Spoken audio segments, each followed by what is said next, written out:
Hey guys, we're going to talk about LinkedIn follower ads. So I'm going to show you what they look like on the feed out in the wild. I'm going to show you how they stack up against other LinkedIn ad types. And then I'm going to show you examples from ours as well as the basic mechanics of what you can edit and what is probably the best strategy, as well as my favorite LinkedIn follower hack, which actually leads to not just followers for our page, but conversions for a B2B service, which is pretty unique, I think, in the space. So let's dive in and see it first out in the wild. So on my page here, I've actually found a LinkedIn follower ad.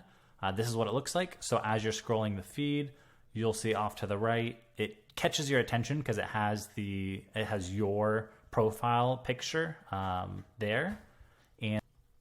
And then it has the company that's advertising its logo. They get to control this space here, this tagline here. And then if I'm not currently following their page, this will be follow. If I am already a follower of their page and they're still targeting me, then this will be a different CTA, like visit company or learn more. I forget what the other options are, but we'll look at it. So that's kind of cool because as you're, here's one of our ads, as you're scrolling through, this kind of pops up and changes into, this is a spotlight ad, into another spotlight ad. And usually a lot of them are just spotlight ads, text ads, or follower ads. So that's what they look like on the feed, and it's this space here, and it's super underused still. So it's a really cheap advertising space. There's a lot of creativity that you can use for that, and not enough people are really using that. If you go to LinkedIn's marketing solutions page, you'll see the basic recommendations, how many characters you can have for each, description options, headline options. These are just recommendations. You can write whatever you want, but you can insert like first name tag or company. So you can, and it has their personal, like their profile picture. So it can look and feel pretty personal, which is nice. So the main reason I love follower ads is the same reason that I love spotlight ads and text ads, is because when I look, so let's sort this by, this is last 90 days. So we're going to sort this by last 90 days, and I'm going to look at impressions. So if I look at impressions, follower ads are always going to be in the top 3 usually. So these follower ads have 394,000 impressions in the last 90 days for $540 ad spend. But how does that stack up against the most used, which is website or a single image ad or the sponsored images? As you can see, almost $3,000 spent and only 30,000 impressions. So follower ads have gotten 10 times the impression at a fraction of the ad spend.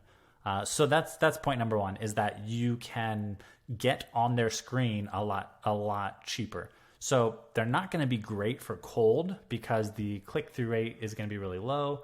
The cost per click is usually higher. I mean, $6 cost per click is actually really low, but compared to some of my other $4, $3, it's a little higher. But I would say actually that's really good. That's really good cost per click.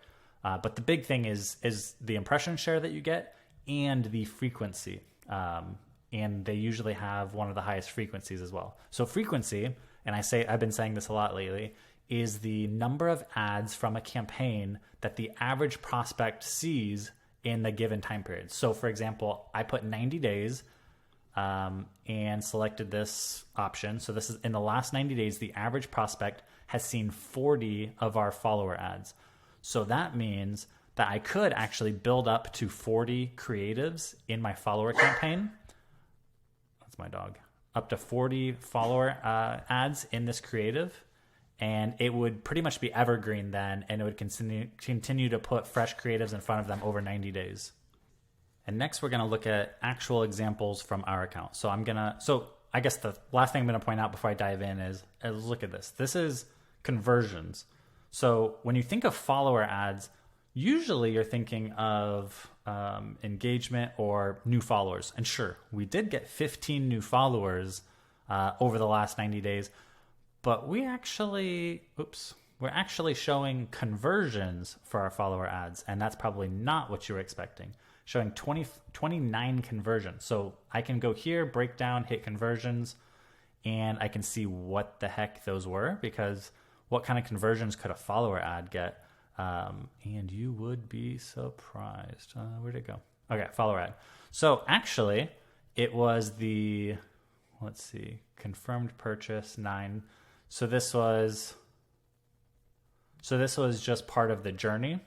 These ones here were not like final, and these were assists. These 11. So the majority it was part of someone's journey, but it wasn't the ad that then propelled them to then, go book the call. On 8 occasions, though, it actually was the last ad that they interacted with before booking a call.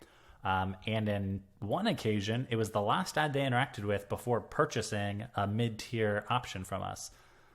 So how does this follower ad that you thought was just supposed to funnel people into your company page actually result in conversions? That's a good question. So I'll show you our follower ads examples, and then I'll show you the little funnel that we use to actually create conversions. So here's the examples. It's actually kind of cool with follower ads. I like to use emoticons, catch their attention. So as you saw over on the right when we were scrolling through the feed, most of them look pretty boring. It's just image, text, blah, blah, blah. So anything you can do to make yourself stand out. I use the first name. I use it as retargeting. So they've already visited our website or a company page, or they've interacted with us in some way. So as a marketing company, I like to acknowledge that and say, hey, I see you've been checking us out. I see that you've been to our website. And so I use ads like that. Let's show. Dun, dun, dun. This one I put ditch the lead gen form. It's 2022. So it's just kind of like a clever whatever tagline. I think I use some of those, but these ones have done really well. Let's do preview and edit. So it just looks like this, where has our LinkedIn ads agency trusted by 1,000 B2B companies. Jane, we caught you checking out. So it personalizes that first name. It's got emoticons. It's got their image. And if they're already following us, it would say follow. If they're not following us, it would send them to the company page. Here are the things that you can control. You can control the initial headline, your company name. You can upload the logo for your image. You can choose to use their profile picture or not. Like I could lose that and just center my own logo. And actually, I kind of like, I could go either way. I haven't done enough tests to definitively know if one's better than the other. And then you can control your description, and you have to choose from one of their headlines.